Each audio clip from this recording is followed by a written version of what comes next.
शेतकरी मित्रांनो, आजच्या काळात शेती करताना एक खास करून माझं एक तरुण मित्रांना एक आव्हान आहे किंवा सल्ला आहे की तुम्ही बाहेरच्या 4 लोकांचं किंवा ही लोक सांगते म्हणून ती खरंच असेल असं काय आपल्या शेतीत गृहीत धरत जाऊ नका. तुम्हाला जो काय वाटते, जो काय प्रयोग करायचा ना तो स्वतः करून बघा. आपल्या शेतीत एक आपला समजा 1-2 एकराचा प्लॉट असेल तर त्यातल्या 1-2 सऱ्याला काहीतरी थोडाफार प्रयोग करून बघा. आता माझं मी तुम्हाला उदाहरण सांगतो.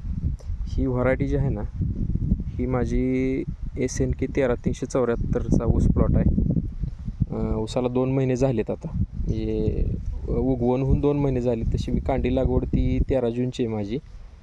2.5 महिन्याचा प्लॉट आहे. तर मला असं सांगण्यात आलं होतं की ह्या प्लॉटमध्ये ना टिंजर जरी वापरलं तरी प्लॉट म्हणजे असं थोडं शॉक बसल्यासारखं होतं, ऊसाला असं होतं.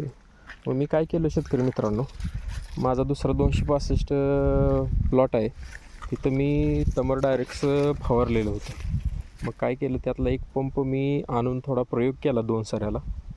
तो प्रयोग करून बघितलं, 2 सऱ्याला मी फवारून बघितलं. तर शेतकरी मित्रांनो, आज फवारून जवळजवळ 1 महिना झाला आहे त्या प्लॉटला.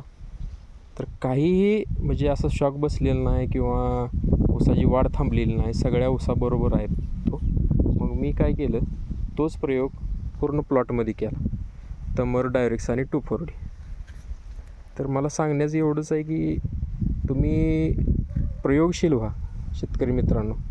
त्याच्याशिवाय आजच्या जगात शेतीला पर्याय नाही. धन्यवाद.